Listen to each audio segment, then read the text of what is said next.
না, আল্লাহ দেখবে আপনার ভিতরকার তাকুয়া। আপনি কত বড় পশু কুরবানি দিলেন এটা দেখবে।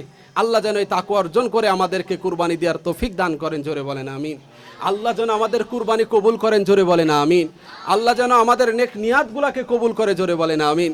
কুরবানির পশু ছোট বড় এটা বড় কথা নয়।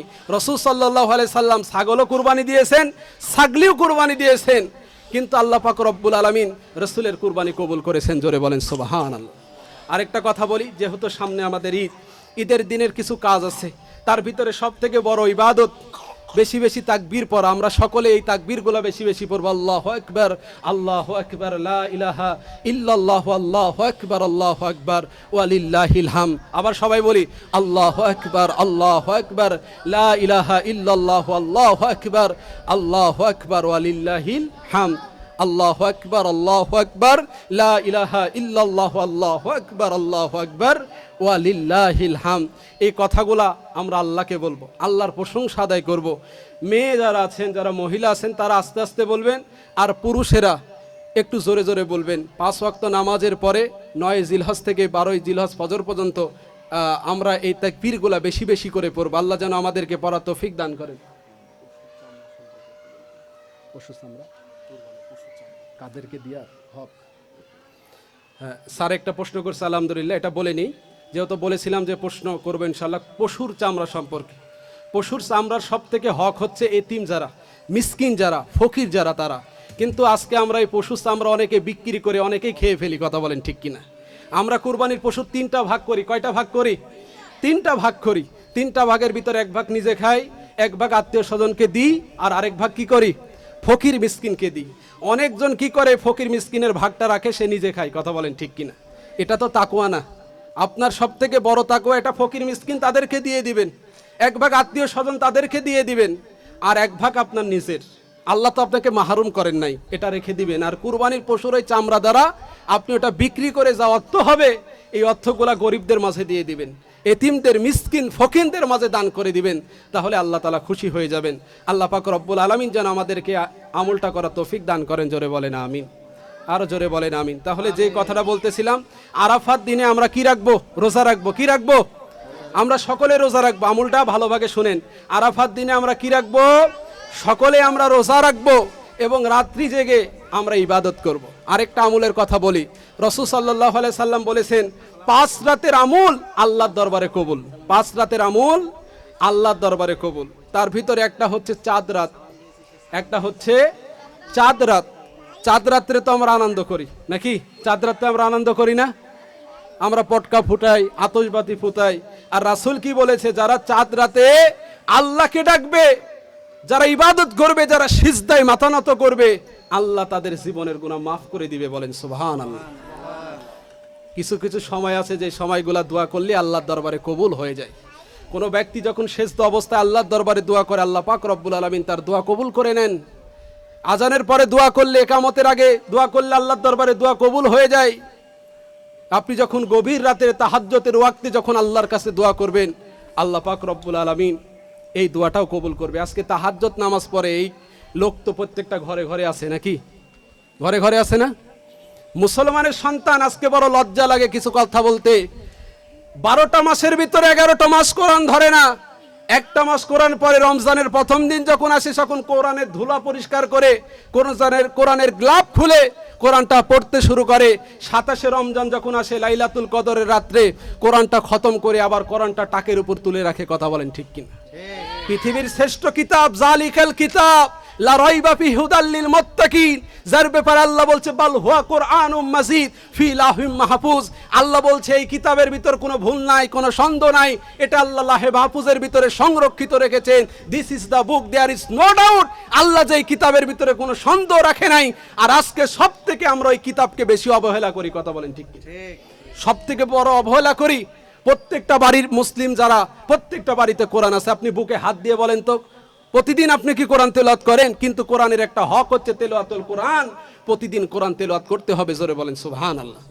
প্রতিদিন কোরআনুল কারীম তেলাওয়াত করা এটা একটা কোরআনের হক, এটা একটা ইবাদত। কিন্তু আমরা কোরআনটা পড়ি না, আমরা নামাজ পড়ি না। আমরা নামাজ পড়তে হবে এটা কিছু মনেও করি না। কিন্তু একদিন কোনো ব্যক্তি যদি 1 ওয়াক্ত নামাজ কাজা করে, তাকে এক হুব্বা দুজকের ভিতরে থাকা লাগবে। কত হুব্বা? এক হুব্বা, 2,88,00,000 বছর তাকে জাহান্নামের আগুনের ভিতরে পোড়া লাগবে। দুনিয়ার আগুনের সমান জাহান্নামের আগুন নয়, দুনিয়ার আগুনের থেকে 69 গুণ পাওয়ারফুল হবে জাহান্নামের আগুন। যে আগুনের ভিতরে মানুষকে ফেলানোর আগেই মানুষের গোস্তগুলা ঝলে যাবে, মানুষের হাড্ডি পর্যন্ত গলে যাবে। মানুষ একটু ভয়ও করে না, কথা বলেন ঠিক কি? নামাজও পড়ে না, পর্দাও করে না, রোজাও ঠিকভাবে রাখে না, দিনের পথেও ঠিকভাবে আসে না। আল্লাহ যেন আমাদেরকে এই পরিপূর্ণ আমল করার তৌফিক দান করেন, জোরে বলেন আমিন। আমি আর বেশি বিস্তারিত করতে চাচ্ছি না। আপনাদের কারো যদি প্রশ্ন থাকে, পরিচালক স্যার সহ যদি কারো প্রশ্ন থাকে, সকলের যারা এখন উপস্থিত আছেন আপনারা প্রশ্ন করতে পারেন, আমি আপনাদের উত্তর দেওয়ার চেষ্টা করবো ইনশাল্লাহ। কুরবানি কার কার কুরবানি কার কার নামে দেয়া যাবে? হ্যাঁ, প্রশ্ন আলহামদুলিল্লাহ, যে কুরবানি কার কার নামে দেওয়া যাবে। সর্বপ্রথম কথা হচ্ছে লিল্লাহি রব্বিল আলামিন, কুরবানি হবে রবের নামে। কার নামে হবে? রবের নামে। তবে আপনি যদি নিসাব পরিমাণ সম্পদের মালিক হন, আল্লাহ যদি আপনাকে জাকাত আপনার উপরে ফরজ হয় এবং 9 জিলহজ থেকে কুরবানির পর্যন্ত, আপনি 12 জিলহজ পর্যন্ত যদি নিসাব পরিমাণ সম্পদের মালিক যদি আপনি হয়ে যান, তাহলে আপনার প্রতি কুরবানি ওয়াজিব। কুরবানি কি হয়ে যাবে? ওয়াজিব। তাহলে আপনি আপনার পক্ষ থেকে আল্লাহর জন্য কুরবানি করবেন, আপনার নিজের পক্ষ থেকে আল্লাহর জন্য কুরবানি করবেন, তাহলে আল্লাহ পাক রব্বুল আলামিন আপনার কুরবানি কবুল করে নিবে। কিন্তু মনে রাখতে হবে যে কুরবানি আমরা জবাই করার সময় আল্লাহর নাম বলবো। কার নাম বলবো? বিসমিল্লাহি আল্লাহু আকবার। আপনি এটা বলে কুরবানি করবেন, কিন্তু ইন্নামাল আমালু বিন্নিয়াত, নিয়াত যে আপনার পক্ষ থেকে আল্লাহর জন্য কুরবানি করবেন, আপনার কুরবানিটা আল্লাহর পক্ষ থেকে অটোমেটিকলি আল্লাহ নিয়াতের কারণে এটা কবুল করে নেবেন। আলহামদুলিল্লাহ। আর কারো কোনো প্রশ্ন থাকলে করতে পারেন ইনশাআল্লাহ।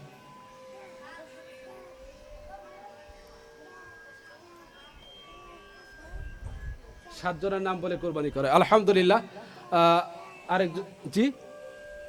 আরেকজন অভিভাবক তিনি প্রশ্ন করেছেন যে 7 জনের নাম বলে যে কুরবানি করে। মনে রাখতে হবে বুখারী শরীফের সর্বপ্রথম হাদিস, ইন্নামাল আমালু বিন নিয়াত। মানুষের সমস্ত আমল তার নিয়াতের উপরে নির্ভর করে। মানুষের সমস্ত আমল তার নিয়াতের উপরে কি নির্ভর।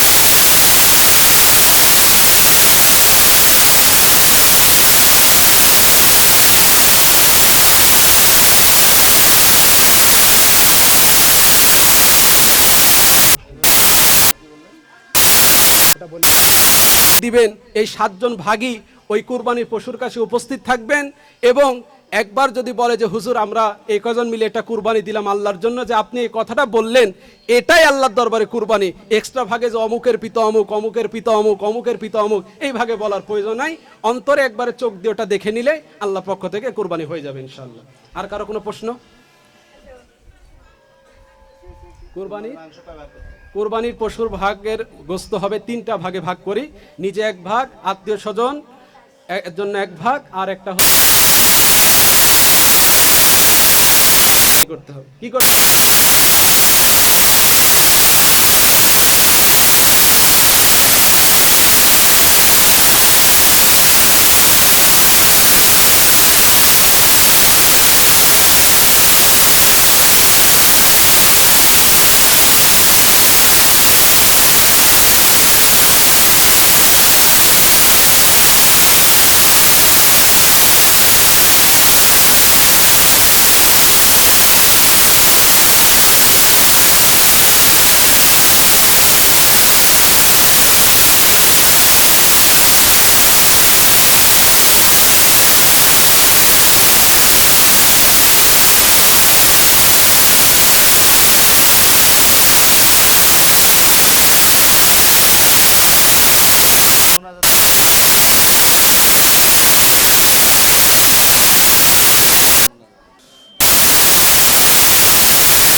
পক্ষ থেকে কুরবানি আপনি দিতে পারবেন।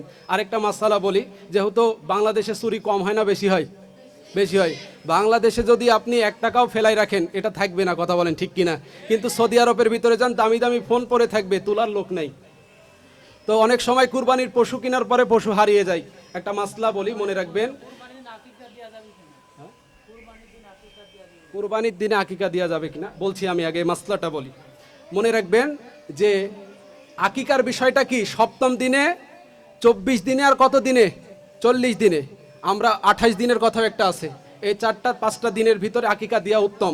তবে মাসলার ভিতরে এসেছে কোনো ব্যক্তি যদি কুরবানিটা আকিকার 1 ভাগের অংশের সাথে দেয় তাহলে হয়ে যাবে, কিন্তু আকিকা উত্তম সন্তান জন্মের 7ম দিনের মাথায়। কত দিনের মাথায়?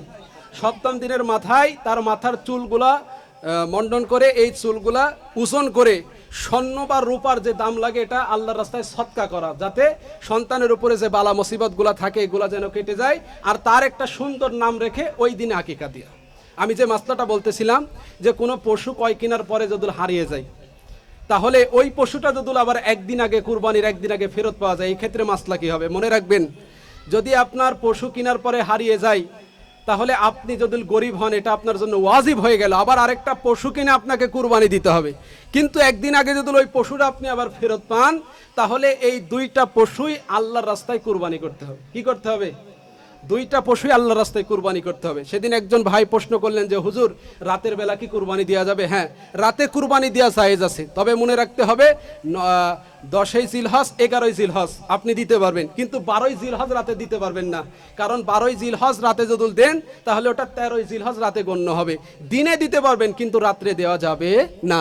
কুরবানি 3 দিন করা যায়। কয়দিন করা যায়? 10ই জিলহজ, 11ই জিলহজ আর হচ্ছে 12ই জিলহজ, এই 3টা দিন করতে পারবেন। তবে উত্তম হচ্ছে ঈদের নামাজ পড়ার পরে সর্বোত্তম কাজ হচ্ছে কুরবানি দেয়া। সর্বোত্তম কাজ কি? কুরবানি দেয়া। প্রথম দিন উত্তম, তারপরে দ্বিতীয় দিন উত্তম, তারপরে তৃতীয় দিন উত্তম। এগুলো আমাদেরকে মনে রাখতে হবে ইনশাআল্লাহ। আর কারো কোনো মনে প্রশ্ন নেই? এটা বললাম তো আকিকা দেয়া যাবে, সমস্যা নেই। আর কারো কোনো প্রশ্ন আছে? মুনাজাতকে দেন। কোনো প্রশ্ন না থাকলে আমরা মুনাজাতকে শেষ করব।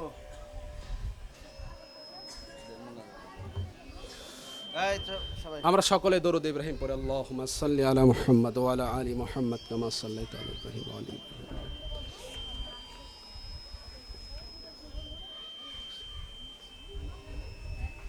আল্লাহুম্মা আমিন। আলহামদুলিল্লাহি রাব্বিল আলামিন, আসসালাতু ওয়াসসালামু আলা সাইয়্যিদিল মুরসালিন ওয়া আলা আলিহি ওয়া সাহবিহি আজমাইন।